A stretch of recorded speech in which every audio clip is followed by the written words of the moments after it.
হাতে পারে বঙ্গোপসাগরের সব পানি যেতে পারে শুকিয়েও, গোটা রাজধানী গিলে নিতে পারে কুড়িগঙ্গার ঢেউ। সুন্দরবন থেকে হতে পারে ইটের পাটার লাকড়ি, শিল্পপতিরা দেউলিয়া হয়ে খুঁজতে পারেন চাকরি, চোর গুন্ডারা পেয়ে যেতে পারে মন্ত্রীর মর্যাদা। ঠিক আছে ঠিক, আরো জোরে বলেন ঠিক আছে ঠিক।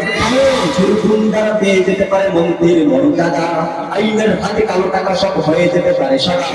অনেকেই বলে এই দেশটাকে হুজুগে চলে দেশ, কপায় কপায় বর্তায় এই রঙ্গন পরিবেশ। তাই বলে ইসলাম তো এদেশ হুজুগে হবে না শেষ, হুজুগে হবে না শেষ। ইসলাম এ মাটির পরতে পরতে জনপদে ঘরে ঘরে, ইসলাম এ মাটির 90% মানুষের অন্তরে। ইসলাম নিয়ে কেউ চিনিমিনি খেলে এমন শক্তি নেই, আর কিছু থাকলে থাক এদেশ ইসলাম থাকবেই। সব কিছু করতে থাক এদেশ ইসলাম থাকবেই, আর কিছু থাকলে থাক এদেশ ইসলাম থাকবেই। সব কিছু করতে থাক এদেশ ইসলাম